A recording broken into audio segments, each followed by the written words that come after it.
एक औरत को लड़ाई के दौरान सीधा सिर पर गोली मार दी गई। एक बूढ़े ने बिना नियम मानते हुए उस पर छुपकर हमला कर दिया, लेकिन अगले ही पल औरत का घाव जादू की तरह भर गया।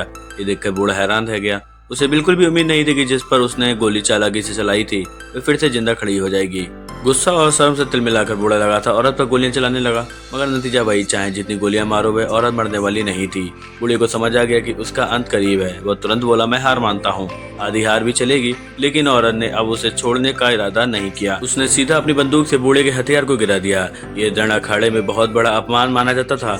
बूढ़ा गुस्से से पागल हो गया। उसने फिर से गोली भरकर हमला करने की कोशिश की। तभी अचानक जमीन के नीचे से एक डरावना दैत्य निकल आया और उसने बूढ़े को जिंदा निकल लिया। असल में ये दैत्य उस औरत का पालतू था। वह रोज सोने के भोजन करता था, कभी इंसान को कभी नहीं खाया था, लेकिन आज उसने उस दुष्ट बूढ़े को निगल लिया। सोचा भी नहीं था कि बूढ़े की बुराई ने उस दैत्य को भी दूषित कर दिया था। आधी रात को वह दैत्य फिर से जमीन से बाहर निकल आया। ऐसा लग रहा था कि अब वह पूरे कस्बे को निकल जाएगा। तभी औरत ने सिर बाहर निकाला। उसने उस सिर का कान तोड़ा और अचानक वह सिर जिंदा हो गया।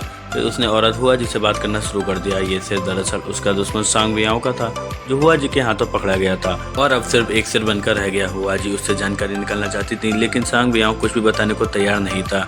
तो हुआ जी ने सीधा इलेक्ट्रिक गन उसके सिर पर चला दी। सांग वियाओं दर्द से कांपने लगा, लेकिन फिर भी सच बोलने को राजी नहीं हुआ।